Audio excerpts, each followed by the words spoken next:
आतरी बुजुर्ग में किसान परेशान। निजी जमीन पर जबरन रास्ता बना वाहन चालकों की दादागिरी।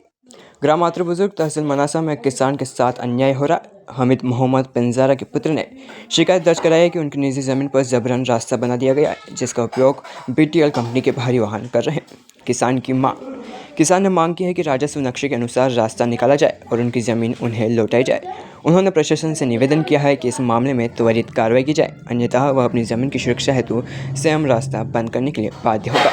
दादागिरी और मनमानी। किसान का कहना है कि कंपनी के वाहन चालक दादागिरी और मनमानी करते हुए उनकी निजी ज़मीन का रास्ता उपयोग कर रहे हैं। इससे किसान को नुकसान और परेशानी हो रही है। प्रशासन की जिम्मेदारी। अब प्रशासन की जिम्मेदारी है कि वह इस मामले में कार्रवाई करे और किसान की समस्या का समाधान करे। यदि प्रशासन कार्रवाई नहीं करता है तो इससे गांव में बड़ा विवाद उत्पन्न हो सकता है। अभी हम आतरी बुजुर्ग में हैं, जो किसान हमारे साथ है। यहाँ पर एक बड़ी विडंबना है कि किसान के खेत में रास्ता निकाल दिया गया है, परंतु नक्शे में रास्ता, यह आप मेरे पीछे देख सकते हैं, ये नक्शे में रास्ता है और यहाँ से सीधा होते हुए प्लांट की तरफ जाता है। परंतु कहीं न कहीं शासन की लापरवाही या कहें पुराने रिकॉर्ड के अनुसार ये रास्ता यहाँ पे है और अभी जो रास्ता है खेत के अंदर निकाल दिया गया है। अभी हम किसान से बात करेंगे किस तरह का रास्ता था और क्या कब से रिश्ता रिकॉर्ड में था और अभी क्या स्थिति है। मेरा नाम सुकीन है। हम गांव आतरी बुजुर्ग में रहते हैं। जब से हम जन्म हुआ हमसे, तब से हम रास्ता उसको देख रहे हैं और रिकॉर्ड में ये पंप हाउस बना जब मेरा जन्म हुआ, तब ये रास्ता रिकॉर्ड में ये यहाँ पे मौजूद है ये। और हमारे बोलने वाला लड़ने वाला कोई था, तो इन्होंने मिलके ये रास्ता हमारी निजी जमीन में निकाल दिया। उसके बाद आज एक और पंप हाउस बन यहाँ पे बन रहा है, तो उस पंप हाउस के उन्होंने रिकॉर्ड निकलवाया, तो रिकॉर्ड के हिसाब से ये रास्ता यहाँ पे है। तो उन्होंने बोला कि ये रास्ता रिकॉर्ड के हिसाब से बनेगा, बाकी इसमें टाइम लगेगा। और हमारी ज़मीन की नफ़ी की गई, रिकॉर्ड के हिसाब से हमारी ज़मीन इस रास्ते के करीब आ रही है।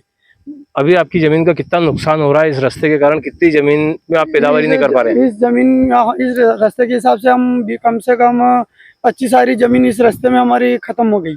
जब तक ये रास्ता रहेगा हम इस पर खेती नहीं कर पाएंगे।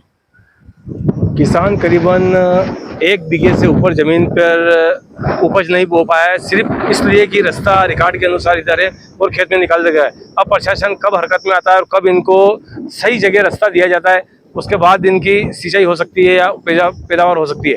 कैमरामैन भावेश के साथ मैं। अभी हम सिंचाई योजना के उस प्लांट के सामने खड़े हैं जहां पर किसान का रास्ते के कारण यह विवाद पैदा हो गया है। और ये जहां हम खड़े हैं, जो सीधा आपको प्लांट दिखाई दे रहा है, यहाँ से यह किसान का एक सीधा रास्ता है जो कागज के अनुसार है और यथावत यही होना चाहिए। परंतु कहीं कहीं किसान की जमीन पर रास्ता निकाल दिया गया है। ये कहाँ शिकायत करी आप लोगों ने?